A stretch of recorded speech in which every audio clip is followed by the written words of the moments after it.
So good morning. It's working, right?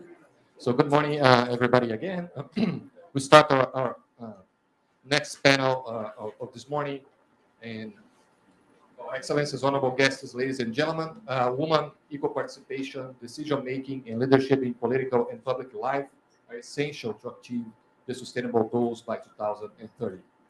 Encouraging women to assume leadership roles has the potential to enable financial independence, empower economic growth, confidence, self-esteem, and role building for young women. Women in leadership allows the perspective and lived experiences of women and girls to be better reflected in the decision-making process, and is therefore critical to ensure an equitable, decisive, and just future society. So women and girls represent more or less, I would say, half of the world's population and therefore half of its potential. Yet they are still significantly underrepresented at all levels of leadership and decision making around the world. Currently, only 22.5% of the 193 UN member states are led by women, and only 5% of mayors worldwide are women. And finally, 8.1% of CEOs of the top 500 companies are women. The SDG Cities initiative aims to support 1,000 cities accelerate the achievement of SDGs. And today we're discussing how women business leaders can get behind women-led cities and how women and feminist mayors can play an instrumental role in empowering women and girls in cities. So I have here a distinctive panel, and I'm going to ask the UN Under Secretary General and Executive Director of UN Habitat, Maimuna Sharif, to start. And, my first question is, well, you're the first women leader in Malaysia. Tell us about that experience and why you believe women leadership in this initiative is important. Thank you so much for that question. It's tough to answer. Yes, very good morning, Excellencies. Very good morning, my friends, Priti, the UN Under Secretary General and Executive Secretary of UNCDF, business leaders, mayors, colleagues, friends, ladies and gentlemen. To answer your questions, I was the first lady mayor in Penang after 17 male mayors. And yeah, thank you so much. Mayor in Penang was appointed. This is no local government election. We are appointed. And being the first lady mayor, definitely I know that it will be tough, because immediately, I used to share this story, immediately after I had a swearing ceremony in front of the state government, there's a media who asked a few people. When they asked the ladies, they said, "Oh, I'm very, very happy. It's very, very looking forward for the lady mayor, and I know she can do it, and we are here to support her. When come to the ask a question to a male councillor, because in Malaysia we have 24 councillors, a male councillor, and he said that I have no problem working with anyone, and even with the female mayor, if that lady can do her work. That lady, my name is Maimuna. Why can't he say that if Maimuna can do her work? Why have to say that lady can do her work? So I think this is very neat, and I know that is uphill. So that's answer the questions. And do you want me to continue, or how's the procedure here? Oh, okay, okay. Because I was informed to give a opening remark, and now it's Q&A. I don't mind. It's good to share the experience. That shows that the lady, leaders are very flexible and multitasking. Be prepared to give opening remark, but you turn out to be a Q&A. It's good. Yes, yes. And then I think as a lady, the thing we have to believe in ourselves that we can do it. Of course, a lot of challenges, as from the first mayor, and now I also heading the UN Habitat. And I believe in collaboration. I believe in teamwork. I believe in, I used to say, I believe in bottom up, but I think we only bottom up before not with the vision. So I believe in bottom up, top bottom, because the leader must have the vision and convergence of ideas at the middle. I think that is the best. But sometimes there are cases where we have to be top bottom in order to make things move. And more often, I work with collaboration and with engagement in all aspects, either with my colleagues, with my staff, or with the people that I work, and also with the 193 member states. As a mayor, I have only 24 councillors, and now I have 193 bosses, that we have to work with, and also a colleague within the UN agencies. So to me, this event, putting all the ladies, executive, lady mayors, and lady professors, and also two of us from the UN agencies, I think this is the time. And also hit up to the implementation of the new urban agenda on the 28th, because in the new urban agenda is also talking about women empowerment, gender mainstreaming. So I think this is the time, and not only stop at the 28th April, but we have to move forward beyond that. Thank you.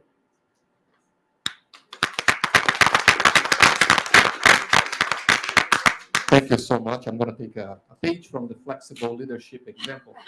And I'm gonna introduce and ask Pretty Sinner to introduce herself, and through the opening remarks also can share with us how can women business leaders support women-led cities. Thank you. Thank you so much, and I will try to be as flexible as possible, but taking our partnership forward. So we've been very pleased in the morning to sign our agreement between UN Habitat and UN Capital Development Fund. And this session now particularly focused on inclusiveness of women. Very happy to talk about a few initiatives. So we are a financing entity within the United Nations. We are a financing development agency. So we're going to look at how to make cities more inclusive. There's an initiative called Inclusivity that I'll be able to talk about. I do have opening comments, so I'm going to perhaps refer here to make sure I give you the full depth and breadth, and many of my colleagues are represented here. So the new urban agenda particularly emphasizes the role of local and regional governments' financial stability. So therefore, in overall, we will be working on a steady flow of revenues to the cities, municipalities, local, regional governments, to boost investments in all social services and sustainable public services, health, water, education, etc. infrastructure as well, housing, mobility. But the importance of gender-responsive planning and investment for sustainable, safe, accessible urban mobility of all. This calls on government to achieve greater gender equality, empowerment for all women and girls by ensuring equal participation. And we've seen some projects. We see projects such as a municipal bus terminal, obviously helping move that inclusive economic agenda forward. You need safety, right? You need accessibility. And certainly we are going to bring all elements of financing to make that happen. We want to avoid all kinds of discrimination, violence, harassment against women and girls in public and private spaces. However, we do see there's a lack of adequate financing in cities, in essential services and infrastructure. So the fourth report of the local and regional governments for the HLPF 2020 highlighted by UCLG reveals that at the local level, most cities are unable to raise the finances that they require for the existing and projected demands of infrastructure. That means some of these elements of inclusiveness that are critical to millions of vulnerable populations, including women, especially in some of our emerging cities, cannot be guaranteed.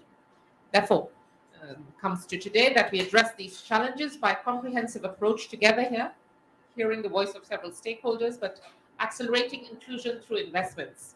The goal is to transform cities into spaces of equal opportunity for everyone by targeting those who are vulnerable and marginalized, perhaps dwellers in slum areas, the ultra-poor, minorities, informal workers, migrants, women, girls, and disabled.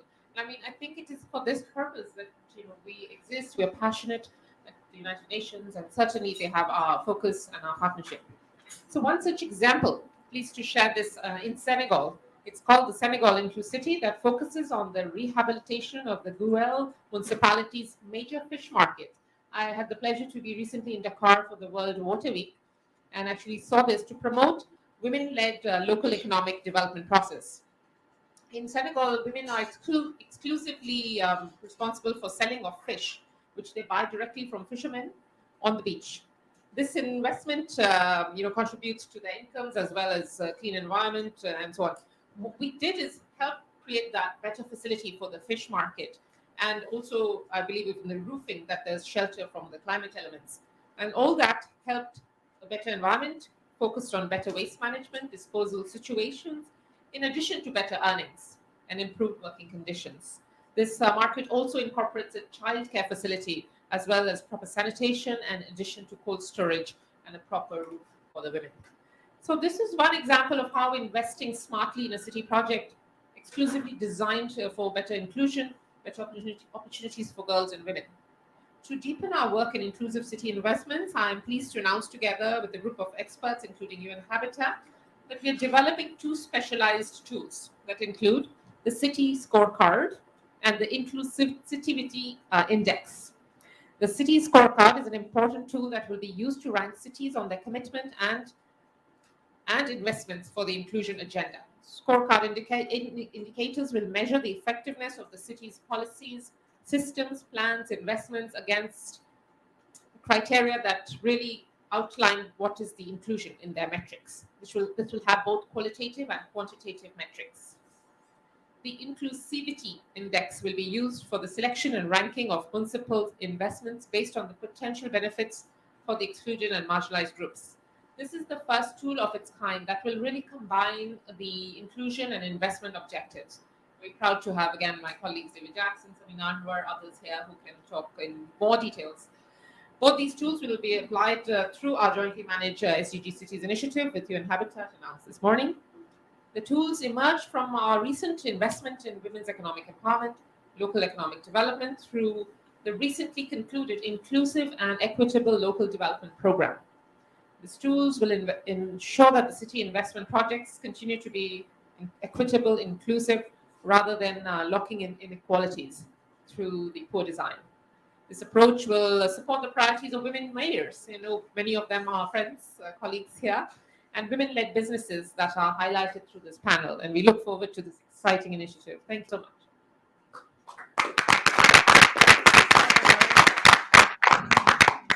Due to your flexibility, can you give me the mic so that I can read the message? Absolutely. That is a personal question. question, not my unlimited message. 2 minutes. Thank you. Thank you so much. Thank you so much. Yeah. So this is the message from UN Habitat. The first question is for my personal experience. Yeah. So women and girls, as you said, represent half of the world population and also half of its potential. Women's equal participation in political and public life is essential to achieving the Sustainable Development Goal by 2030. Encouraging women to take on leadership roles can lead to greater financial independence and economic empowerment, confidence, self-esteem, and is the key to ensuring an equal, inclusive, and fair future society. However, women are significantly unrepresented at all levels of leadership and decision making worldwide, and we are a long way from achieving gender parity. Currently, only 24 UN member states have women heads of state or government, and only 8% of the top 500 companies and only 5% of cities are led by women. So based on current progress, it will take 145 years to attain gender parity in politics. It's too long. And 267 years to close the economic participation gap. So women and feminist leaders must do all they can to accelerate the process of achieving gender equality. Women and feminist mayors are uniquely placed to facilitate the equal role of women and girls in the local decision making. They can also facilitate new opportunities for women entrepreneurship and demand gender equality in the workplace. So given so few women-led cities, we need each other and we need also each one to matter, and each term of a woman mayor must be impactful because we have a limited time. Women and feminist business leaders are uniquely placed as a role models and influencers to get behind mayors and support their success. So they also have a critical role in channeling finance to local transformation. So SDG Cities is a global flagship initiative that aims to support 1,000 cities accelerate their achievement of the SDG and positively impact 1 billion lives by offering a systematic way to support cities becoming sustainable and resilient. It supports data analysis, evidence-based participatory planning, and strengthen local institutions and investment in SDG impact. So I would like to see how this flagship program can be harnessed by women-led business together with my colleagues to support women-led cities to create a more equal, fair, and prosperous society, and look forward to seeing how today's discussion will lead to a tangible result. Thank you, Mr. Moderator, for the opportunity. Thank you. Thank you so much. Now, 140 years seems quite a lot for any living being in this planet, other than the trees. We cannot wait for that.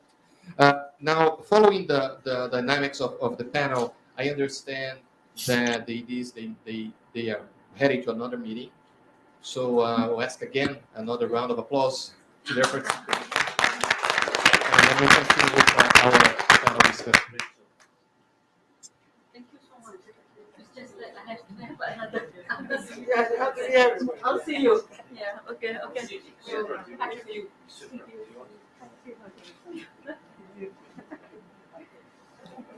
So I'm gonna please. I'm gonna invite now Rachel.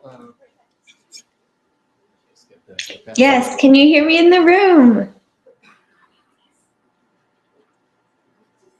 Oh, give me a sign if you can hear me. No. Hopefully you can hear me. All right. Yes. So, Rachel, we cannot hear you. Rachel, She should be. founder and CEO of Nexus Global Summit and Institute. I'll ask Rachel to introduce herself and then share with us how Nexus Global Summit empowering the role and voice of women worldwide. Okay. Thank you. Can you hear me in the room? Can you connect the audio from my computer there? No, I would have No. to. Okay. I have to. Okay, I don't have the small one. We just lost Rachel. Yeah, just a second. It's an audio problem. I don't know which one. Rachel, can you hear us? I can hear you. All right. Yes, we So can hear. floor is yours.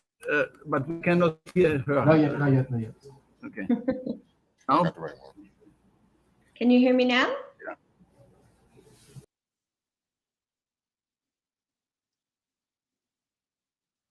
Are we good?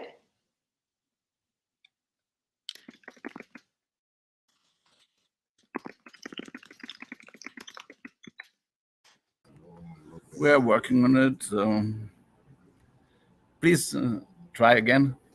Can you hear me now? No, it's not. No, it's not working. Not sure. My volume is on. Yes, we want to hear her.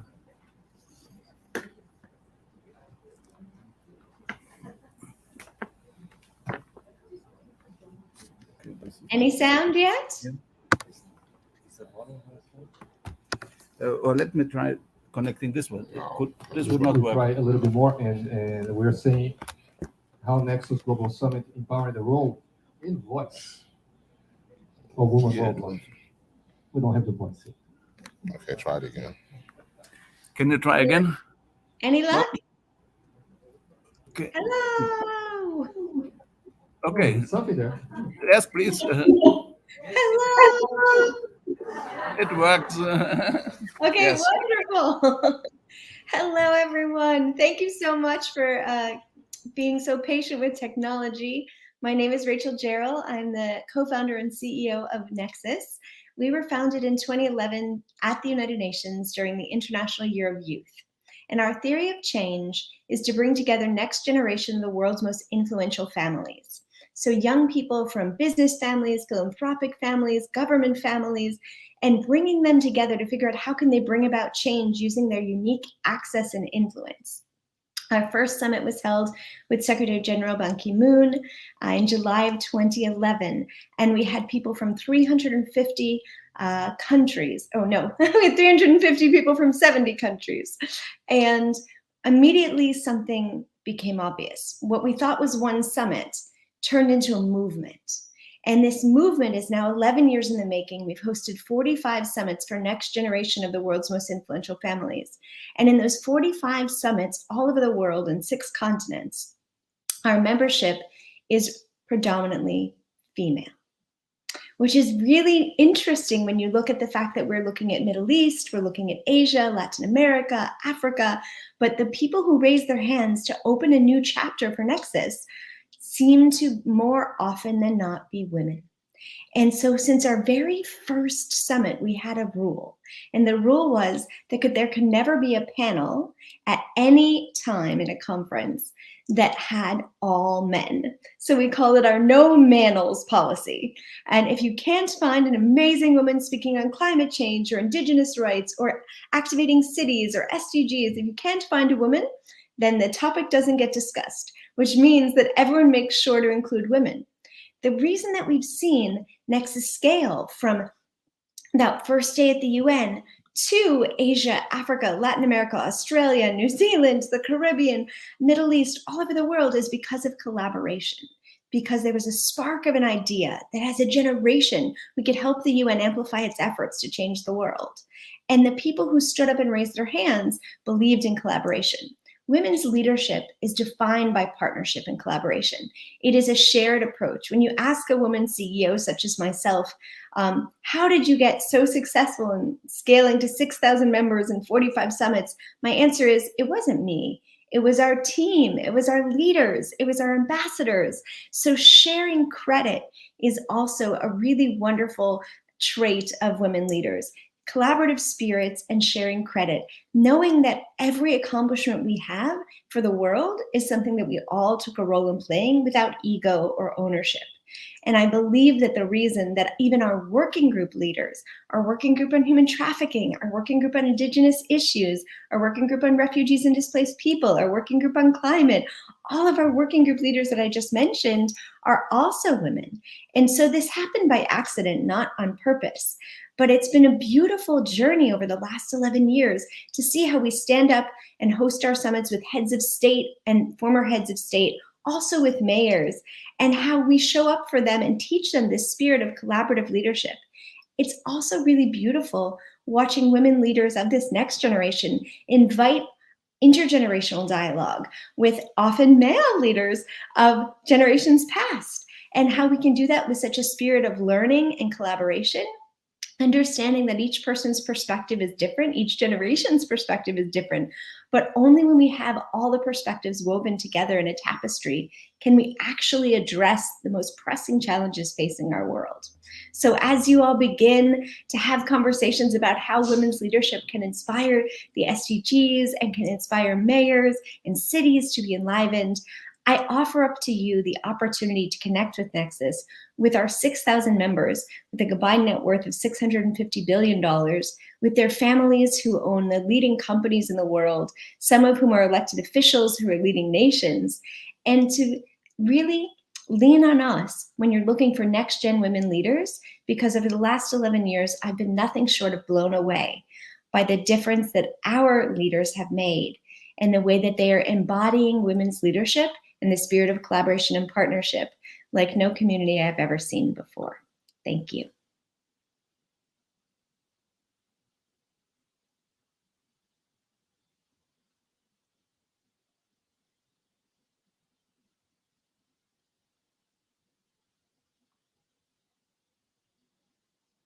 Ladies, in Brazil. So yeah, the microphone is yours. Please talk more about your work.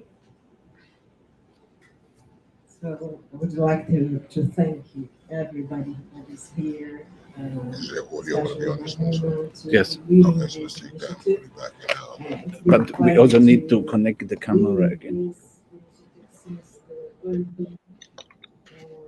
So I'm a woman leader. I come from the business area, and I'm a grandmother of two granddaughters, and that explains a lot. Live, Place yeah. here. Um, And why I'm really Yeah, it's thinking the about top one. how we could Top work one, with intergenerational But it's not process. connecting. And what I would like to share with you here is a Oh, proposal it's that not is mirrored. under construction. That is It's not so mirrored. important It's because we are talking about women leaders initiative. So it was impossible to arrive here and just show what could be done. It's not about this, what we are really creating here. We are creating here a movement. It's So that display, is display. starting now that we have a first step here, and this movement is to bring women leaders together on the accelerating. Can we switch the audio also to the other microphone? Everybody here is saying we need this on time. So we know that we need Has to this be the USB one. that.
We are talking about not just achieving position, but we are not talking about how we could champion, how we could occupy this space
women in each part of the value chain, you are missing opportunities. Very simple example in the United States, where there is an heiress, Meriwether Post, who inherited the Post cereal fortune. She had a hard time getting to her money. She had a bunch of fellows managing it. And she once insisted that they invest in a frozen food company, and they all thought she was being very silly. It was one of the best investments that was ever made with her inherited fortune. It was Bird's Eye Food. She saw that women wanted to get out of the kitchen and to work, and they needed frozen vegetables, and the men around her said that's a silly idea. So if you don't have women at the table making the investments, you lose something. Second of all, so there is a risk factor to not thinking about gender. Another example is that gender-based violence and political instability are highly correlated. And if you don't know that, you're investing in places you shouldn't be investing. So there's a risk that you're missing if you don't have women around the table, and you are also missing opportunities because we are a really big, big slice of life. Thanks. Thank you. Appreciate it. Now we're going to continue with some of the protocol in here. I'm going to introduce Professor Inés Sánchez Madariaga. I would like you to comment your views on both Rachel, Leanne, and Joanne's intervention, please. Thank you so much. These very inspiring and great contributions.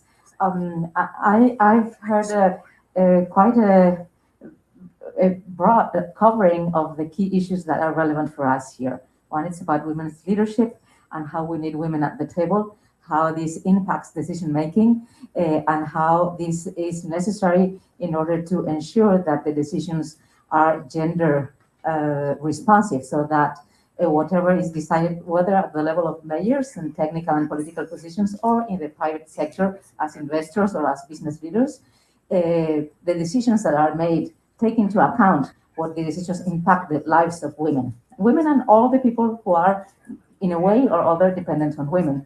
So thank you very much for the invitation to be so here. we need to It's have the unfortunate. women so that televisions get prioritized into the agenda. We have just heard very interesting examples of the fisher markets in Dakar, and the example again of the same industry that we've heard about the investment processes, and how having the women as making decisions really contributed to having women as recipients of what the investment is put to work on.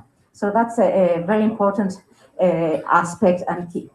So to change agendas, we need to have women. We have a lot of academic research that confirms this, but it's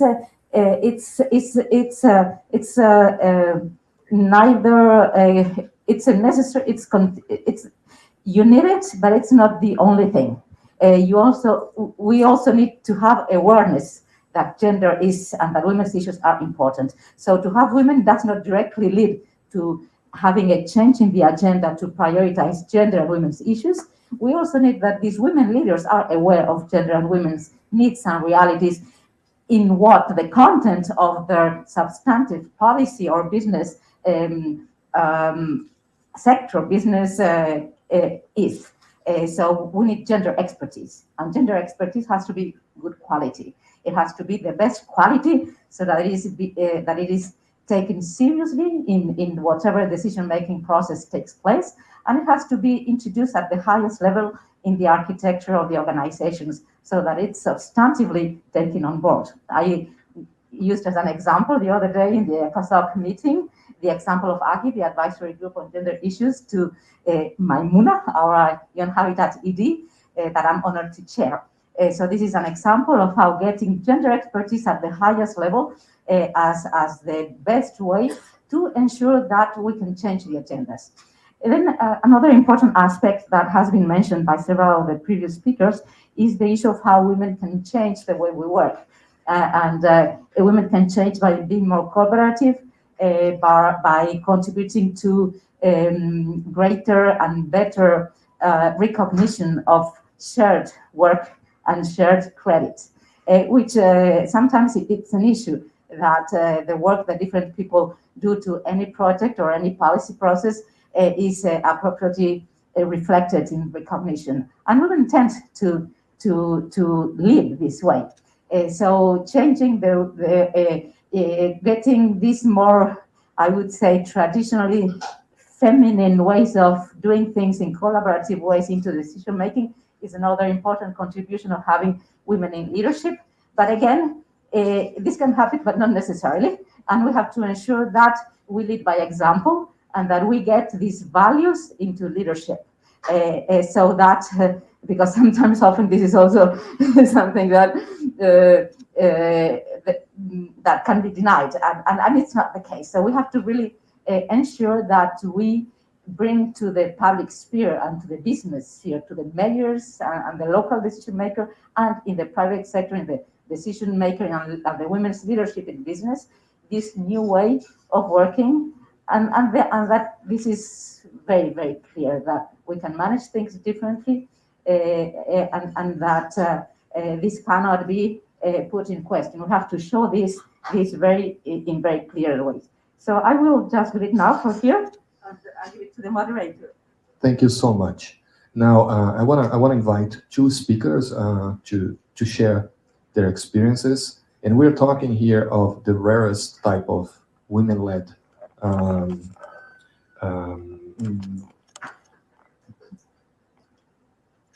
entities in the world. So women-led mayors, and this is a very rich opportunity, a very unique opportunity to hear from the experiences in Gambia and Bogota. So I'm going to ask Honorable Mayor Ronnie Malik Lord, that already shared some of her views with us, to also talk about how can mayors enhance the participation of women in business and the construction of an urban agenda. Thank you. Thank you very much once again. Talking about opportunities and obstacles for women in city leadership, I will delve straight away and talk about the opportunities that we first and foremost have in the context of Gambia. Ladies and gentlemen, in the Gambia, women are indeed allowed to go to school and get educated. It is also a constitutional right for a woman to run for political office. And the political parties should provide a level playing ground for all party members. I don't just want to bother you here or even to waste my time on the question of saying, is it happening? Yes, is it happening? As I said, women, is a constitutional right for women to go to school. But some schools, you have to pay. So automatically that means if you don't have money, you cannot go to school. So, and then again, it is said that all political parties should give opportunities to women. Is that happening? Let me just delve straight away to the obstacles. I think that is more interesting because the opportunities, they always have the counter argument by saying, yes, this is what the law said, this is what the law said. But at the end of the day, when political parties sit on the table to pick their leadership, the first 10 opportunities are always men. But follow me here, you will see why. Lack of financing resources, when I'm talking about the obstacles here. To run for a leadership position, especially in a political context, there is the need for financial resources. Women generally, especially in Africa, do not have the financial support that is required to support their political activities, such as election campaigns or advocacy. Activities such as election campaigns or advocacy. This makes it a challenge in most cases for political parties to consider women for a leadership position, as it is obvious that when it comes to the election, we cannot bring a lot of finances on the table. Here is my own view. I think international organizations should come forward and start helping women in their campaigns. The problem is known, and I believe funds can be mobilized to help women elected or re-elected. But almost all organizations advocating for women leadership will only come forward when you won elections, but they will never appear when you need them most, and this is during the campaign. Mr. Moderator, let me highlight here something that might interest colleagues here. I don't know whether my mic is, yeah. I don't want to what are you much too much of reading and anyway, the demand for more economic empowerment to support women and youth is very high. It is more than important to increase the support of women to have income generating projects that will help them lift their families out of poverty. Again, here I want to enlighten something, and I want to always be taking myself as a classical example, because when I wanted to come to office, I was competing with 9 men. You wouldn't believe how my campaign went. The stereotyping and the bullying, I got it all. From the media, from in person or anything. Because when it comes to politics in Gambia, it is called a male dominating arena. So it means the male themselves have taken this as an ownership. They own it. They own the political arena. And they own all leadership positions. It doesn't matter which position. And the classical example is, I am the first female mayor in the Gambia. And Gambia is already 206 years. We have never got a president in the Gambia, a female president, and Gambia is 206 years. We have never got Inspector General of Police who is a female, and Gambia is 206 years. And that goes on and on and on, because they believe that we should be heard and not seen. We should be at home. We should be their advisors. We should be doing the washing and the cooking, simply only because we don't have resources. But those that have resources can change the status quo. When I came into office, my family mobilized 200,000 dollars. And this is what we initiate, an initiative called Rohi Malik Law Women and Youth Initiative. And 4,000 women that are in the markets or are doing farming or are doing microfinancing are benefiting from this, and the initiative is going extremely well. But because we don't have too much of funding, we cannot do much. We are still in the $200,000, and $200,000 cannot take care of every woman and youth in the Gambia. So where are the philanthropists? Where are those who believe in the empowerment of women? Where are they? Where are they? Nobody came to my doorsteps or to other mayors. I have a friend of mine who is in Ghana. She lost her position. And you know what she's telling me? She said, oh my God, Mayor Lowe, don't even bother yourself to go to elections. I said, what do you mean? She said, to be their assistant, you enjoy more. So now she's trying to tell me that, yes, be their assistant is better than to be in front of them, because they will bully you. Men, when it comes to solidarity, they can do it better than women. This is the fact. They will go to bars, sit down, do their plans against us, and come and implement it. In many times, we will have mayors that are female mayors. They are better off partnering. They themselves, women, will go and partner with men than even partner with their fellow women. We have been saying this. And I wouldn't finish my speech without saying a big thank you to Emilia Sachs.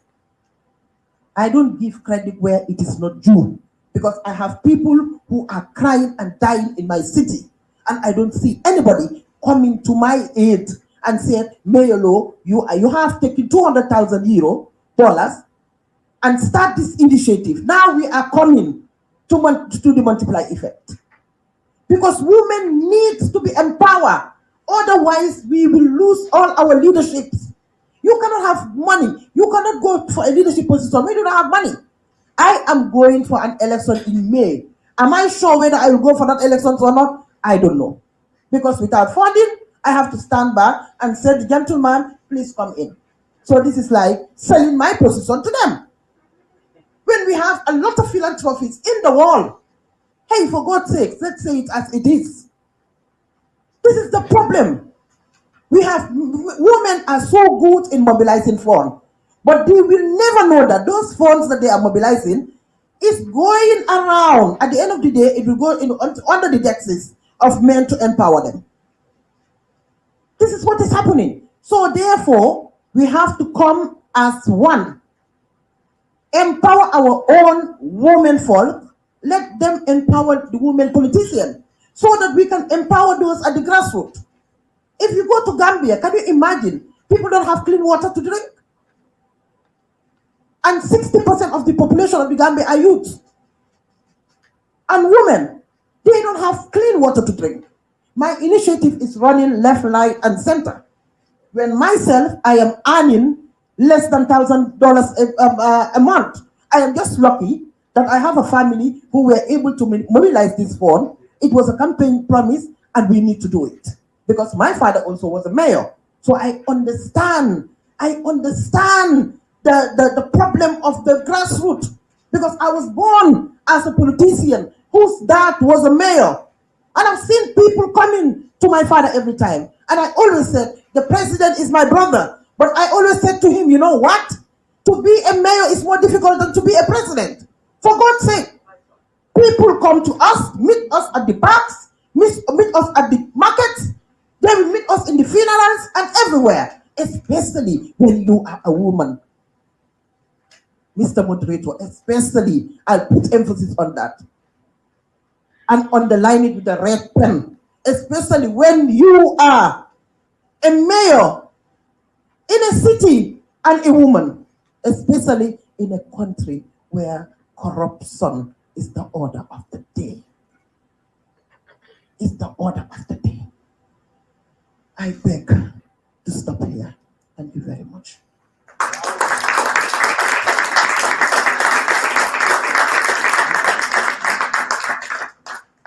Thank you so much. Mayor Lowe, we want to hear you more, and don't take the advice from your friend. Now we're going to continue, and then we have the mayor of the beautiful Bogota in Colombia, Claudia Lopez Hernandez. I'll ask her. Well, thank you so much. I'm so empathetic with my fellow mayor position and history because it's pretty well, it's pretty much the same everywhere. It's tough to get to a position of influence and leadership. But it's even tougher to use it as a champion to enhance the opportunities for the women at key. And that's the key issue. But I think nobody in this planet at this moment has any doubt that this is going to be the century of women. And the leadership of women is by far, in my opinion, the more influential sociological change in humanity, in the history of humanity, is the changing role of women in this century. We're going to lead this century no matter what, any field. And that's going to be a huge change. And it's going to be a positive change. But let me say what's my experience in Bogota. Bogota is a city of 8 million people. It's a city region of 10 million people in a country of 50 million people in Colombia. So yes, it's by far harder to be a mayor than to be a president, I can assure you. Especially in a time of economic crisis, social crisis, political crisis, and a pandemic. Because you are the one not setting policies, but actually delivering services.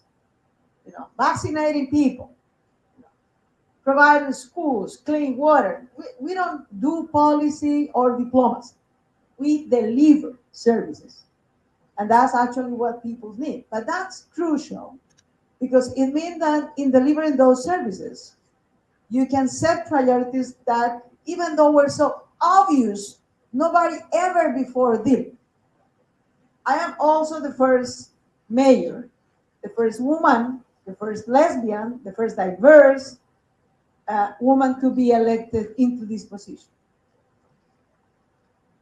52% of our population are women. Half of them are caregivers, unpaid caregivers. We women caring for others, we are the social security of half of our population. They don't have social funds. They don't have health insurance. They don't have pension funds. But everybody is either elder or shy and needs care at some point in their life, right? Everybody at some point in their life have health issues and need care. And people with disabilities need care. So if you don't have any public or private institution who provide that care, women provide that care. It means the feminization of poverty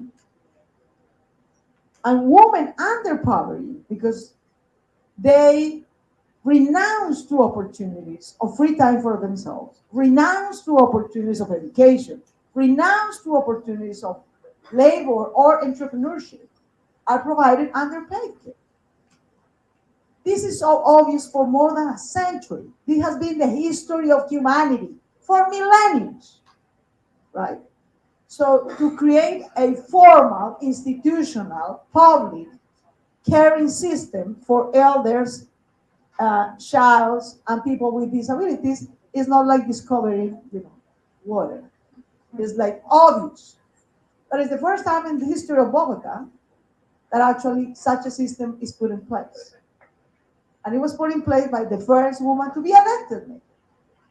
So that's what it pays off to elect mayors or new people, or people who usually get excluded from the process.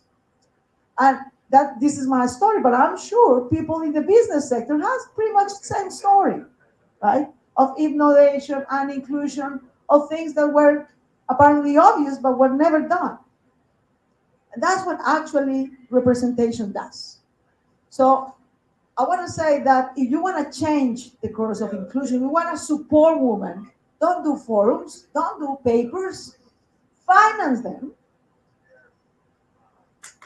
vote for them and elect them. It's simpler. It's simpler and most effective. That's pretty much what we need to do at any public or private sector. So now let me tell you, we are 52% of the population.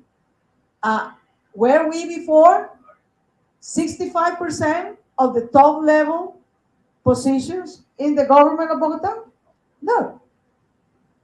We were always less than 52%, even though that was our representation of the whole population.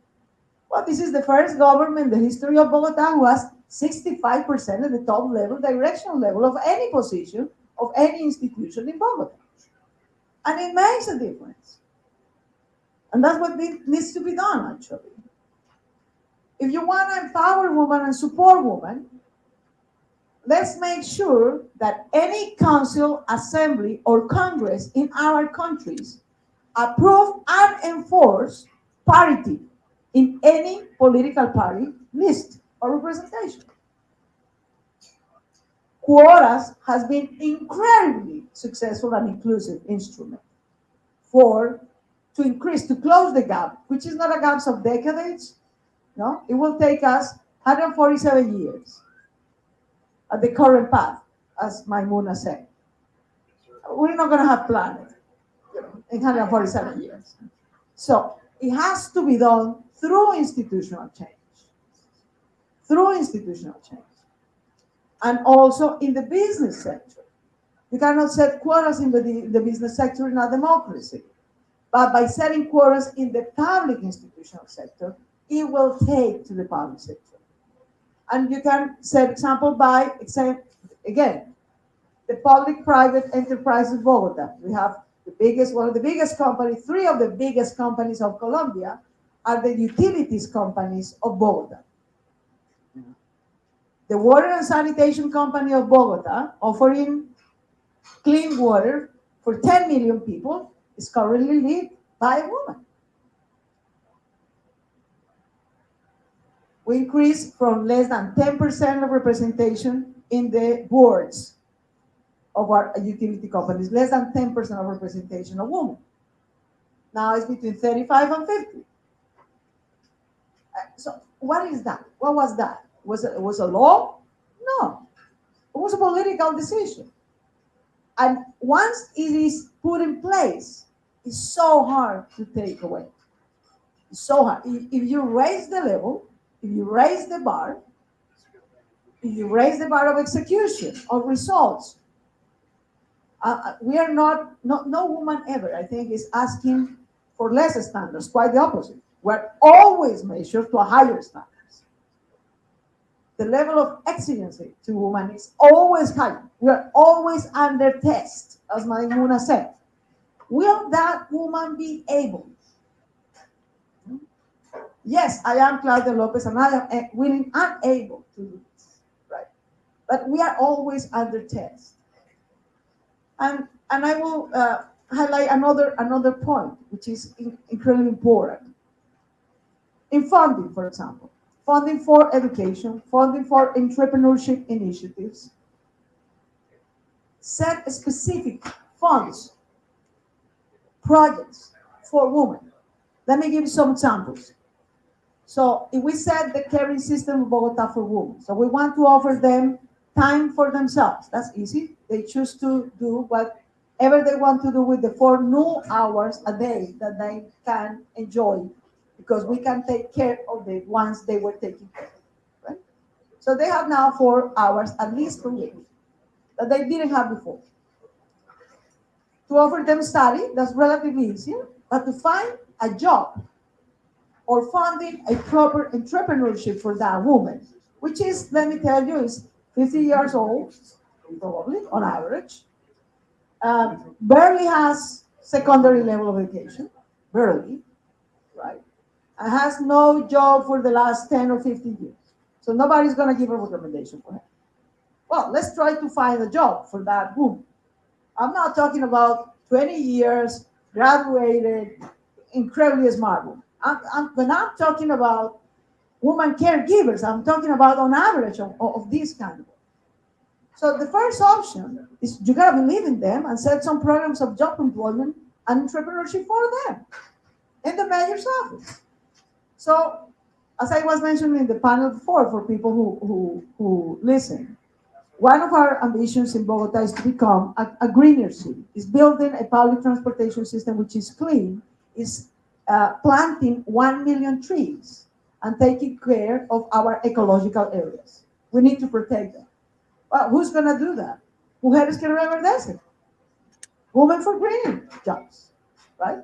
So we take these women between 40 and 50 years old, we train them with the scientific people of our botanical garden, which is one of the best of Latin America. We teach them how to plant, how to green, how to take care of ecological areas. And now they are working on that. So in 1 year, that woman had more formation, education, and a job, and a recommendation. Somebody, Leah or any other woman, can say, yes, I work with Claudia. I know Claudia has the perfect knowledge and experience to plant trees, to do garden, right? And that's the kind of job that they can do. And when they get together, they join initiatives and decided to start a new business or a new initiative among themselves. So we provide credit and fund, partially non-refundable credit, partially refundable credit, so that they can start new entrepreneurship initiatives. And I'm so glad, I will finish with that. I'm so glad that UN Women and the United Nations Development Program, right, has speak not only with words, but with support and money. They, for each dollar that we are putting, right, the Environmental Development Program, the United Nations, put in another dollar to train and to place in a job a woman, a caregiver woman in Bogota, Mujeres que Reverdecen. Or we set a special fund, and we are providing funds for more than 1,500 entrepreneurship initiatives led by women that are actually contracting out, especially women also. So that's the kind of thing that we could do. And this gave momentum. Right? And once you set the program, I said Mujeres que Reverdecen. By the end of my 4-year term and in the middle, we're going to have 15,000 women. Now, 50,000 women setting that. But next mayor, whoever that she or he is going to have a hard time, not continuing such a program or something better or improve.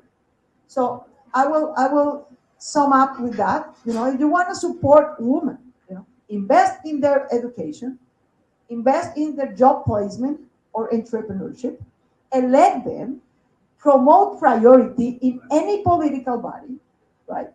And vote for them. That's easy. Thank you so much.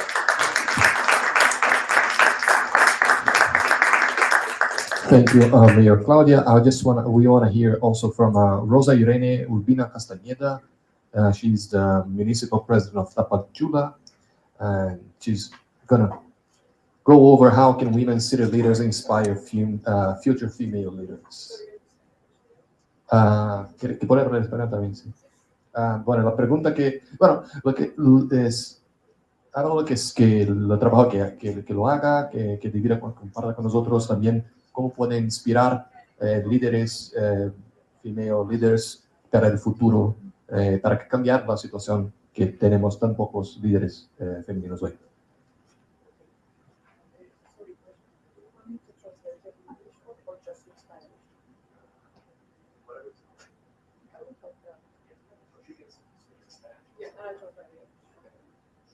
Buenos días, damas y caballeros.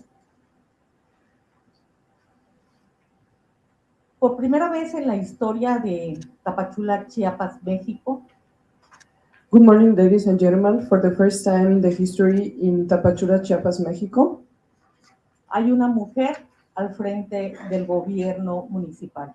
there is a woman leading the government in the municipality.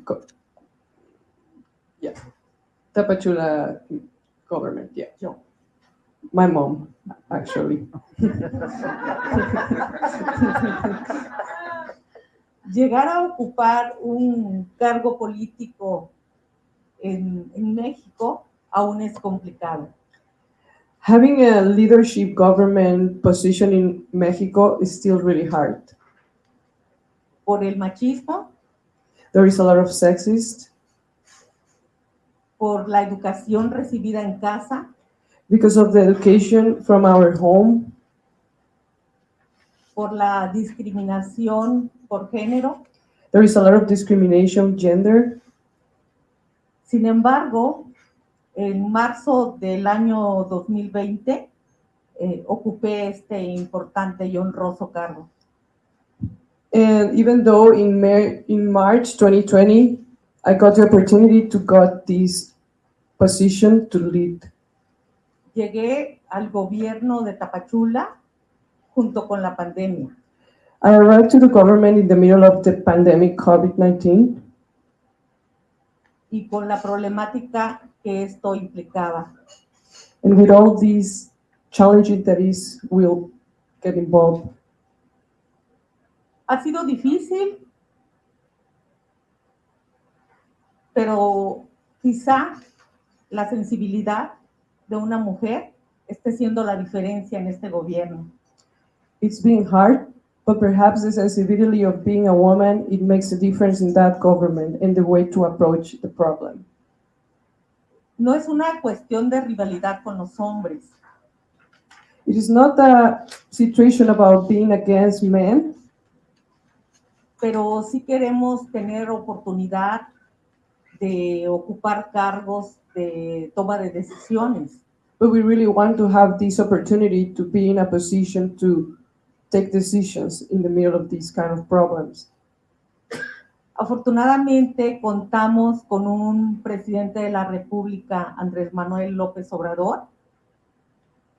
Our president, Andrés Manuel López Obrador, y un gobernador del estado de Chiapas, Rutilio Escandón Cadenas, and the governor of the state, Rutilio Escandón Cadenas, que apoyan a las mujeres para ocupar cargos importantes.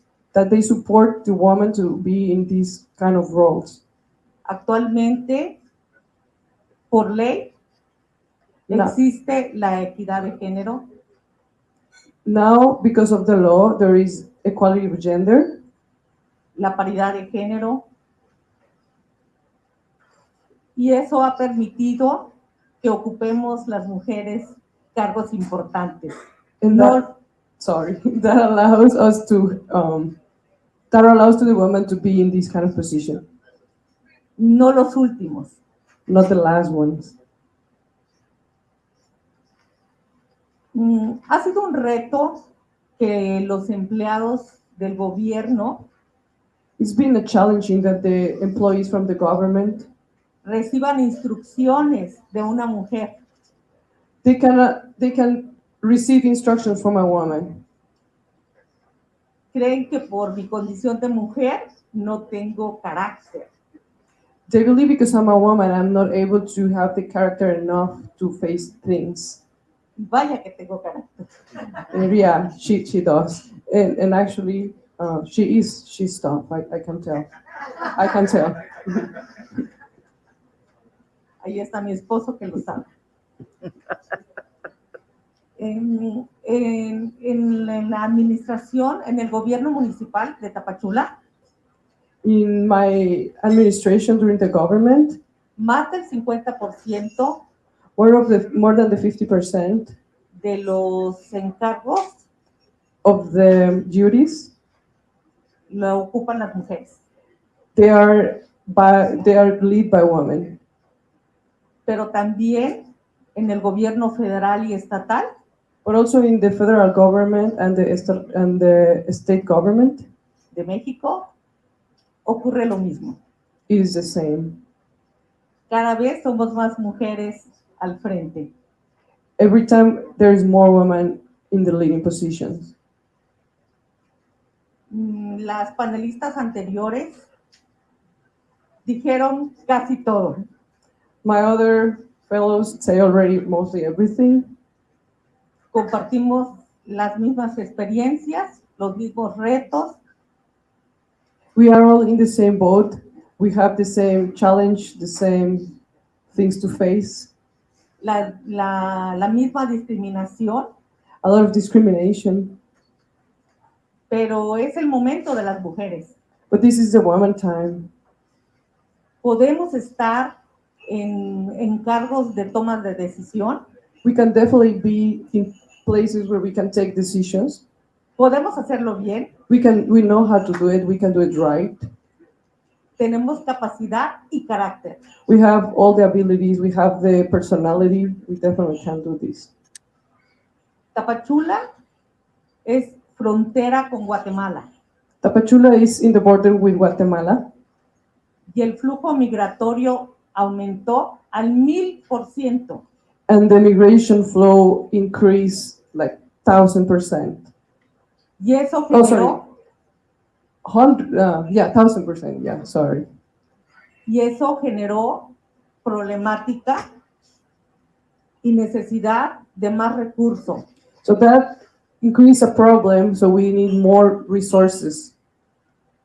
Pero estamos atendiendo la problemática de los mexicanos. But we are trying to face the problems from the Mexican. Y también estamos ayudando a los hermanos migrantes. And we also helping the migration, our fellows migration. Hoy en día, el gobierno de Tapachula, nowadays the government from Tapachula, incluye y es solidario con los migrantes. Try to includes the migrants, and we are solidary with them. Y vamos a seguirlo haciendo. And we will still gonna do this. Por eso considero que en una ciudad con alta pobreza y mucha marginación, that's why in a city with a lot of poverty and a lot of margination, y con un alto flujo migratorio, with a high flow of migration people, la sensibilidad de una mujer, the sensibility of a woman, puede ser la diferencia. it can definitely be the difference. Estamos trabajando para que cada vez haya más mujeres gobernando. We are working to have more women every time collaborating. Lo hacemos en el gobierno municipal de Tapachula. We do it in our government, in the municipal government. En el gobierno del estado. In the state. Y en el gobierno de la República Mexicana. And in the Republic Mexican government. porque somos gobiernos sensibles, because we are a sensible government. solidarios, Um, sorry, solidarios. I don't know how to say it in English. Solitary. Yeah. Thank you. donde buscamos Where we are trying to find el progreso, el desarrollo y la felicidad de todas las familias, the progress, the development, and happiness for all of the families, mexicanos inmigrantes. Mexicans and people from other countries, migrants. Y me siento muy orgullosa And I'm really proud de cumplir con mi rol to be able to do my position de esposa, as a wife, de madre, mother, de abuela, grandma, de amiga, friend,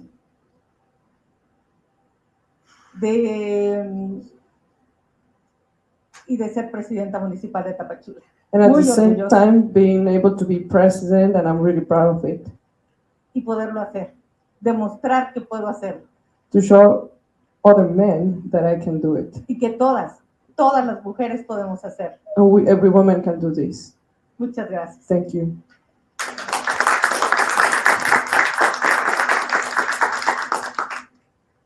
Gracias. Thank you so much.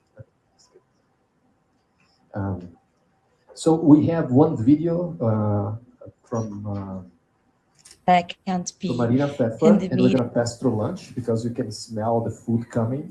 So But this is a video, so it's a recorded. We're going to have it later. thank So you during very lunch, much for the we're gonna pass invitation that. to be I'm here. gonna It's ask, unfortunate that I can't be Professora, in the meeting Inés together with Sanchez you to now. give us some And also I final have to comments, apologize. and then we can have a final closing remarks as well. Thank you so much. These have been really inspiring and great contributions by our mayors in the table. We know how difficult it is to reach political positions for women. We have lived through this in Spain when we had our first ministers quite a few years ago, and how they had to undergo stereotyping and bullying at incredible levels in ways that men have not had to go through. So this is something that we hope will stop being a normal thing when women start getting into the public sphere. It certainly doesn't happen anymore in Spain. It used to happen at the beginning, maybe 15 years ago, when the first women started to reaching these positions in relevant bigger numbers, and we saw how it was, how terrible it was. Let's hope that with the increased numbers and critical mass, this will not continue to be the case around the world. I would like to make reference to what we have heard about how having women mayors really changes the agenda. The Bogota case is really a case in point. All the system for care that has been developed in the city, all these programs to support women's entrepreneurship and women's participation in newer green jobs, which is some of the areas for future niches of employment in the world, are so important. And we have seen in Bogota how clearly this has been the very clear policy bet of the mayor of Claudia. It's so important that women can change the agenda.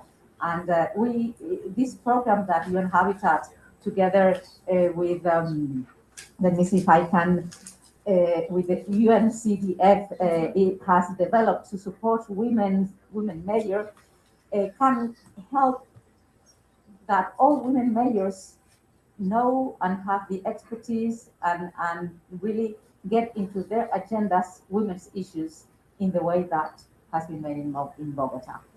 So that having women really contributes to advancing the agenda of how cities can improve the lives of women through, as the mayor has said, the provision of service delivery, which is what makes being a mayor so much difficult than being a president. And I would like to add something to this as an idea and suggestion that I think it would and can contribute to one step forward, to one small or bigger leap forward, that alludes to another power that cities have, particularly cities that have the resources, big cities like Bogota, but also small cities can do this in different ways in different countries of the world, which is the planning powers. Cities, you can do urban plans, you lay out streets, you have housing programs, you invest in city building, which is what relates, you provide services, but you also you build the environment. And through plans, the plans can be gender mainstreamed. And we are starting to have experiences on how to mainstream planning legislation, how to mainstream urban plans at the regional scale. You in Bogota have a very important regional scale to address very important environmental issues that have also to be addressed from a gender standpoint. And there's experience on how to mainstream regional plans, planning legislation, local plans, neighborhood plans, through what local governments and hence women mayors can do to change women's lives through planning. So I would put this on the table, on this women's table. Since we have your Habitat here, who is sponsoring this initiative, and I would make this call for getting this technical part of how women's issues can be and should be at the core of the hard core of urban policies, which is urban planning. And because this is what really transforms cities in their built aspects. And you need to have that, you need to ensure that transportation systems, that the road systems, that the way facilities are located, that the way housings are affordable or not affordable to women who are heads of households, to these women who in countries in which the care system is not supported by the institutions, but is provided privately in paid or unpaid ways by the women, and this leads to the feminization of poverty. So how can infrastructure and planning, in addition to service delivery, how can infrastructure and planning be key instruments for providing infrastructures for care, what we call infrastructure for everyday life? There's a whole body of knowledge that we have developed in the last 20 years, and also already now on experience, particularly in Spain, that we can, and that I will show you this, that is one of the examples that is introduced, that has been introduced in the quadrennial report of the New Urban Agenda. This is a technical annex to the land use legislation in one region in Spain that I have helped to draft, and that provides the framework for cities to integrate in a systematic way gender issues into their local planning. So I would like to finish here and leave it to our moderator. Thank you so much.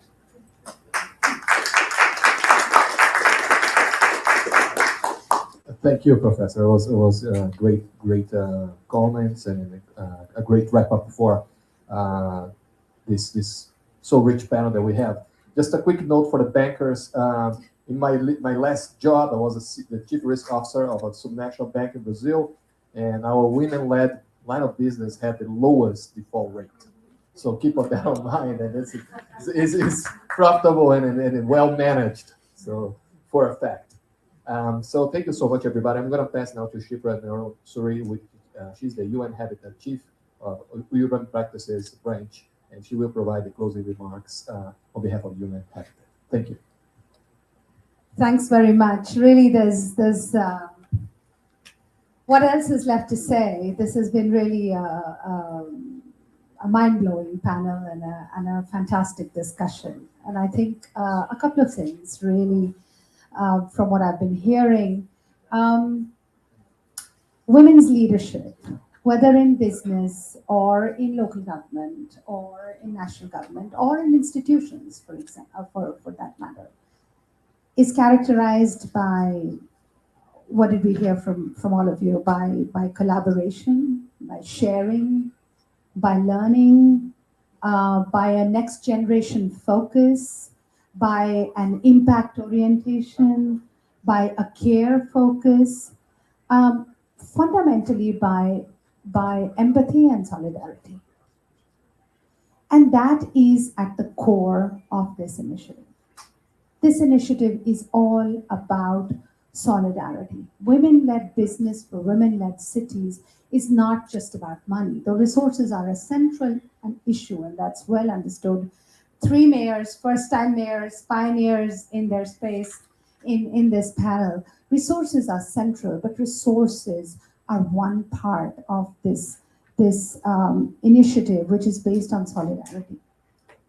It's about being peer support to each other. It's about being sounding boards to each other. It's about being able to test ideas and stand up for each other. It's about when a mayor is struggling or a leader, female leader, is struggling to prove herself again and again. It's about business leaders coming to the room and say, hey, we got this. We've got your back. We know your idea will work. We know that you are low risk. We want to invest in you. So it's really about a leadership, an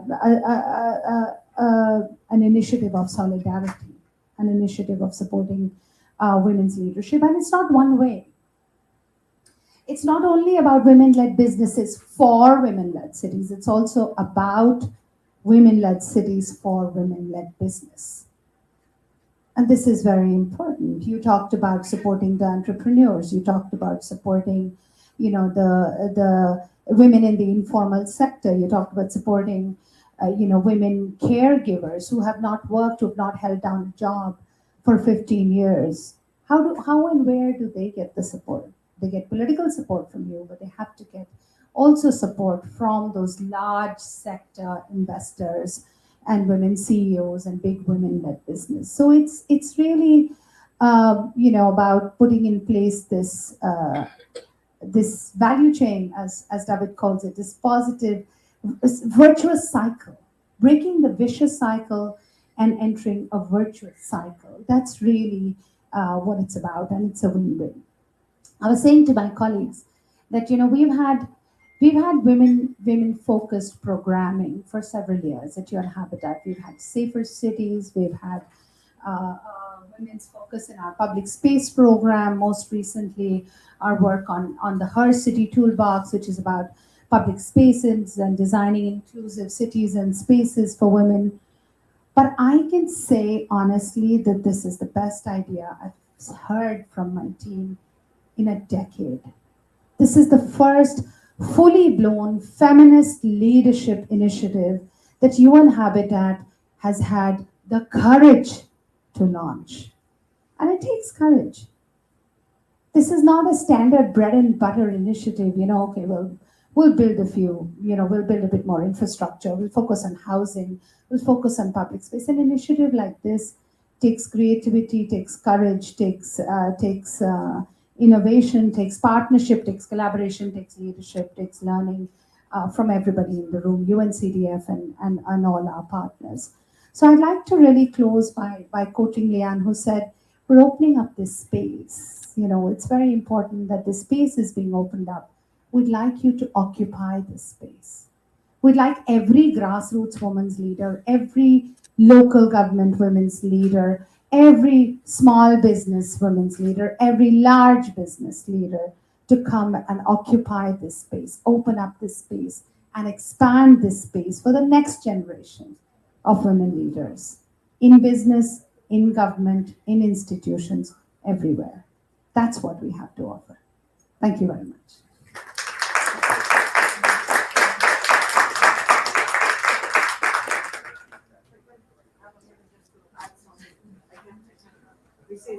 Absolutely, yes.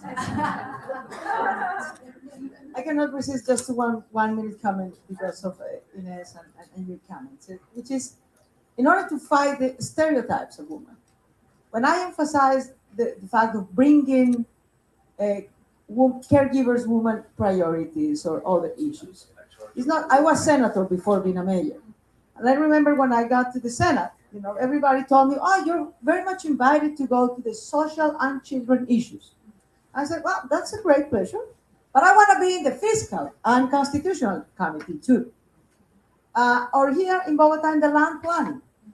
We do land planning in any city. Some have more authority over land use planning than others. Bogota is fully the authority of land planning. And for example, setting the rule that any building project wants to do either commercial or high income housing has to do social housing. It's not if they want to do it. They have to. That's just a rule. But it changed cities.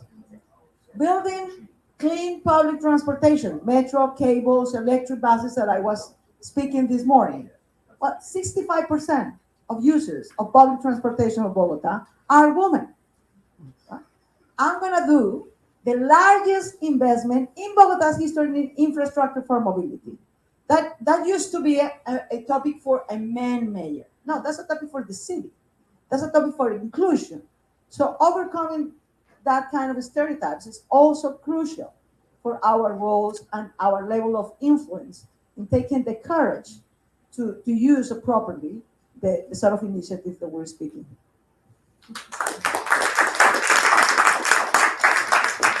Thank you again. If any of the panelists wants to have final comment, it's just between you and the lunch. But thank again. I think it was.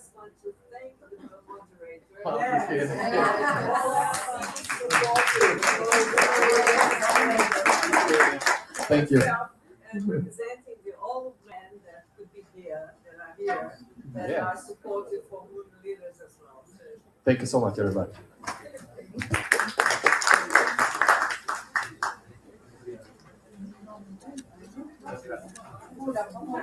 My voice, I got it through. It's not COVID, thankfully, but my Just wanted to check whether it can be heard.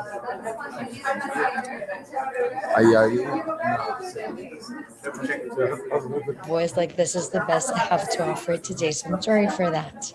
So to start, I would like to introduce myself. I am one of the co-founders of Generation Pledge. So we are a growing community of inheritors from all around the world who commit to using all of their resources, all of their assets to maximize impact as much as possible. And other than that, I'm also a member of a family business based in Brazil, but with international presence. And I'm fourth generation in the family, very integrated to our system, to our governance. And the places that I have been working with for the last 10 years are the spaces of wealth, families that come from this demographic. And the reason why I've been doing this is because over time I understood there is a huge untapped potential to really activate transformation by working with these families. So it's really looking into the families who own more than $30 million. So they're called ultra high net wealth families. And how do we kind of make sure that we are activating this demographic so that we're not only talking about preservation of wealth, growing wealth, but also flowing capital back in a very intentional way back to society.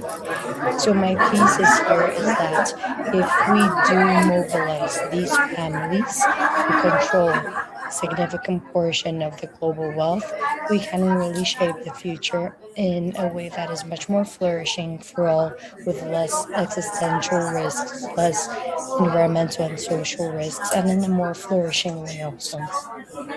So what I see in this space of wealth, families of wealth, is that traditionally, like in the past, it has been very typical that the role of women is in philanthropy.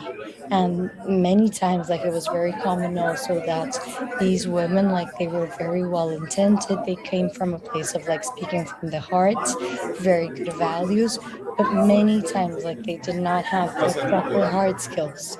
and the places of men were the ones that were creating the wealth, the one that were really running the businesses, making decisions on ownership. And what I see is that that space, like this ecosystem, is shifting drastically now. And I see that even going beyond men and women, like the masculine and the feminine energy are really summing up and playing in a they're playing the game in a different way. And when the feminine energy is not there, it's just a very significant piece that is missing.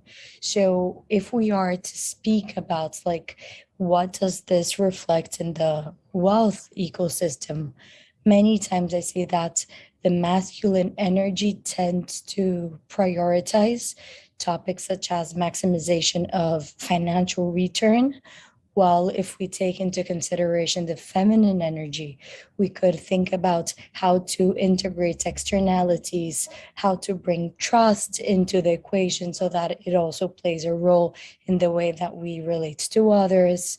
And also like, and possibly like, especially that, including a more systemic view, which is not only like mono objective, but something that really takes like systemic complexity into account. So thinking about like what could I share from the place that I'm speaking from so that I'm not superficial, but I was looking back like what could I share with you? And then there were two stories that I wanted to bring.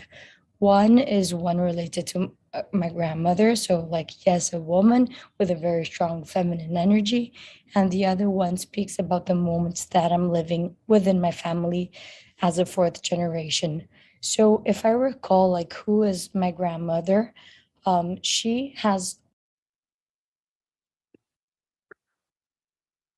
So thank you very much for the invitation to be here. It's unfortunate that I can't be in the meeting together with you now. And also I have to apologize for my voice. I got a flu, it's not a COVID, thankfully, but my voice, like this is the best I have to offer today. So I'm sorry for that. So to start, I would like to introduce myself. I am the one of the co-founders of Generation Pledge. So we are a growing community of inheritors from all around the world who commit to using all of their resources, all of their assets to maximize impact as much as possible. And other than that, I'm also a member of a family business based in Brazil, but with international presence. And I'm fourth generation in the family, very integrated to our system, to our governance. And the places that I have been working with for the last 10 years are the spaces of wealth, families that come from this demographic. And the reason why I've been doing this is because over time I understood that there is a huge untapped potential to really activate transformation by working with these families. So it's really looking into the families who own more than $30 million. So the called ultra high net wealth families. And how do we kind of make sure that we are activating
the one